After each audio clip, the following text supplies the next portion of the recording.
una gran utilidad para comprender hacia dónde se dirige la economía mexicana en lo que se refiere a su porcentaje de crecimiento.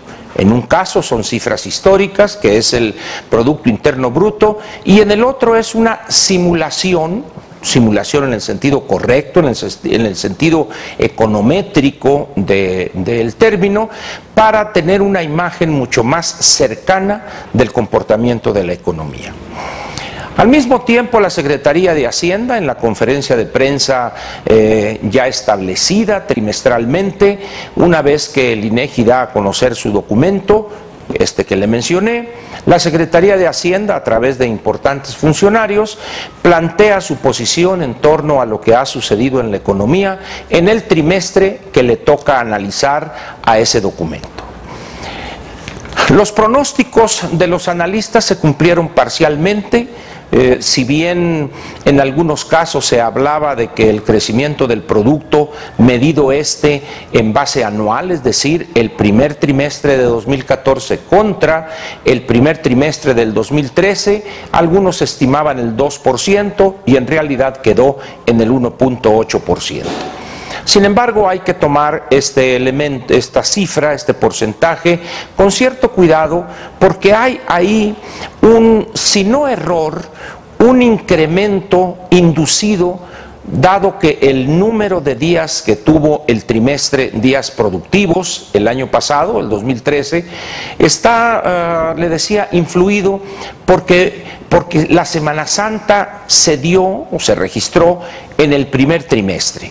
Y en el 2014 eso pasó al segundo trimestre, estuvo en el mes de abril la Semana Santa. De tal manera pues que en función de eso, algunos analistas, aplicando una metodología que es conocida de los especialistas que se dedican al análisis macroeconómico, específicamente del Producto Interno Bruto, dicen que el crecimiento anual estaría más cercano al 0.6%. Pero dejando de lado esto, repito, el INEGI plantea el 1.8 para el primer trimestre del año en curso. Este 1.8 se compara favorablemente con el 0.7 que creció la economía en el último trimestre del año pasado, pero se compara también favorablemente con el 0.6 de hace exactamente un año, es decir, del primer trimestre del 2013. Esto llevó a ratificar lo que también muchos analistas estuvieron señalando, que este día la Secretaría de Hacienda, en función de las cifras que dio a conocer el INEGI, realizaría un ajuste a la baja de su pronóstico de 3.9% para este año. Vale la pena aclarar aquí, en función de este recorte, que este 3.9% para el 2014 se dio a conocer con las cifras que tenía la Secretaría de Hacienda al mes a agosto del 2013. ¿Y a qué se debe esto?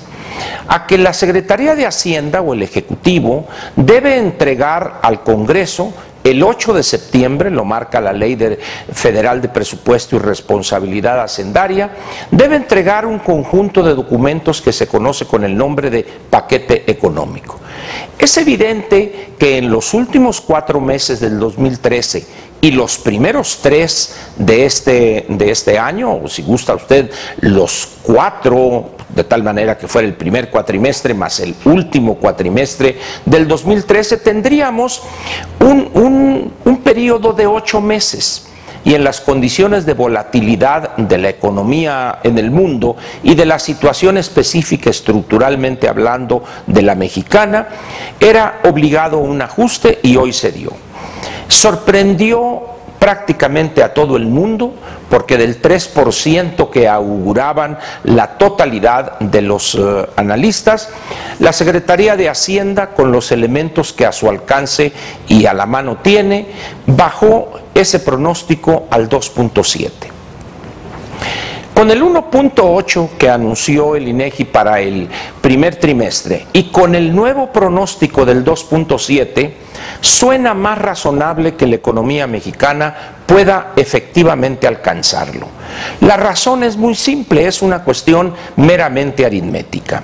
Si nosotros vemos el 2.7 para el año, Eso significa que en el 2014 deben acumularse, o haga usted una multiplicación, 2.7 por 4, tendríamos 10.8 unidades. Pero ya tenemos 1.8 unidades, de tal manera que en los próximos 3 trimestres la economía debería crecer en promedio, es decir, acumular 9 unidades en los 3 trimestres, de tal manera que el crecimiento fuera de 3.0 en el segundo, en el tercer y en el tercer trimestre, cosa que en las condiciones actuales se ve factible de lograr si no hubiere alguna cuestión catastrófica, una caída pronunciada de la economía norteamericana, que se ve difícil. Sin embargo, cuando se habla de la economía hay que ser muy cuidadoso en lo que uno afirma, de tal manera pues que se ha cubierto el expediente de ese ajuste, y lo que para algunos es condenable, yo creo que debemos ser un poco más objetivos. Cuando las economías cambian o cuando las condiciones económicas cambian, nuestras proyecciones deben hacerlo. Las críticas a la Secretaría de Hacienda y específicamente a su secretario obedecen en la mayor parte de los casos a una cuestión de tipo político que no es el objetivo de este comentario. De tal manera pues que lo que tenemos en términos de cifras del PIB es claro: 1.8 el primer trimestre, base anual, y un ajuste del pronóstico a 2.7 del 3.9. Rápidamente le daré a usted las cifras desestacionalizadas para luego pasar a lo que considero verdaderamente importante, que son los efectos para las finanzas públicas y otras variables. El INEGI en su documento nos dice claramente de que la economía mexicana, el primer trimestre de este año, con respecto al último trimestre del 2013, es decir, lo que se conoce técnicamente como desestacionalización de las cifras, es decir, no es en base al primer trimestre del 2013, fue 0.28. Si bien no deja satisfechos prácticamente a persona alguna, se compara favorablemente con el punto 13 del trimestre inmediato anterior, es decir, el cuarto del 2013. Sin embargo, un crecimiento de estas dimensiones es preocupante, por decirlo menos. De tal manera pues que el futuro para la economía mexicana, al menos en los próximos 3 o 4 o 6 trimestres, se ve complicado. Pero dejemos ya entonces las cifras correspondientes al PIB y vayamos a lo que considero yo, como se lo dije en días pasados, importante, fundamental. Son los efectos que pudiere tener estas cifras, tanto la calculada con base anual como la desestacionalizada. Y tiene que ver, primero, con la creación del número de empleos formales que registra mes a mes el Seguro Social. Del 3.9 bajamos al 2.7, es decir, prácticamente es una reducción de la tercera parte, 1.2. Aquí la pregunta sería, y valdría la pena que en las próximas semanas hubiere un análisis o unas proyecciones de parte tanto del Seguro Social como de la Secretaría del Trabajo y la misma Secretaría de Hacienda, en relación con la posibilidad, muy real dirían algunos, de una reducción en el número de empleos formales a crear por la economía este año. ¿Y por qué es importante saber o estimar el número de empleos formales? Porque estos empleos le permiten a las personas, las que reciben este ingreso de manera permanente y en la formalidad, les permite consumir. En la medida en que haya una cantidad, digamos 60, 70, 80 mil empleos menos creados, formales por supuesto, me estoy refiriendo a empleos formales registrados en el IMSS, evidentemente habría un impacto en el consumo. Segundo, al haber una caída en eso, es posible vislumbrar o proyectar una reducción en los ingresos del erario, en forma de impuestos, aprovechamientos, derechos. Sin embargo, la posición de los funcionarios que dieron la conferencia de prensa el día de hoy por la mañana rechazaron esta posibilidad. Ellos dicen que con los elementos que se tienen hoy a la mano, les permite afirmar que el déficit proyectado será el mismo y el monto de los ingresos también.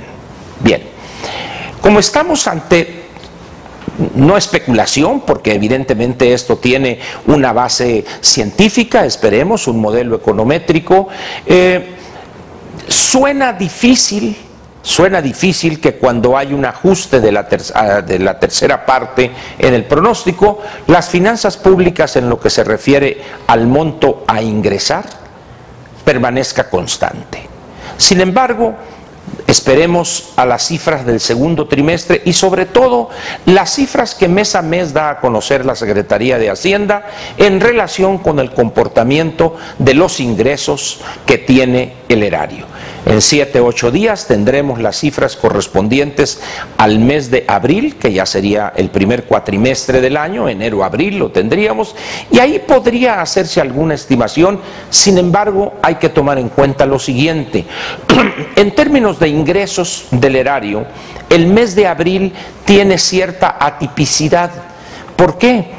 Porque en este mes es cuando hay pagos por las declaraciones anuales. Pero la comparación se hará con los ingresos del año pasado, es decir, de enero a abril. Ya tendríamos en este año los efectos de una reforma fiscal y ahí podrían empezarse a elaborar algunas proyecciones relacionadas con el monto de los ingresos que recibirá el erario. Para mí esta es la parte importante. ¿Por qué? También por la sencilla razón de que el gobierno tendría que decidir entre una de estas dos alternativas: o endeudarse para suplir la caída en los ingresos, si los hubiere, o recortar programas para no elevar el nivel de endeudamiento. Yo creo que esa es la parte fundamental a la cual deberemos prestarle atención en los próximos meses, antes de que el INEGI nos dé a conocer dentro de 3 meses las cifras correspondientes al segundo trimestre de este año en lo que se refiere a la variación del PIB. Por lo pronto, la expectación ya terminó, las cifras ahí están, cada parte elaborará el análisis que considere conveniente y por supuesto emitirá también sus opiniones. Al final de cuentas, los problemas del país están adelante en el futuro y esto en lo que se refiere al crecimiento del producto, si bien no es historia, pero al menos ya el INEGI cumplió el día de hoy. Yo le agradezco a usted su atención para Un Día con Ángel aquí en Excelsior TV y trataremos la siguiente semana de comentar algunas cuestiones relacionadas con esto que ha dado a conocer el INEGI y la posición también de la Secretaría de Hacienda. Yo le agradezco, le deseo muy buenas noches y que disfrute este fin de semana. Aquí lo espero el lunes. Gracias.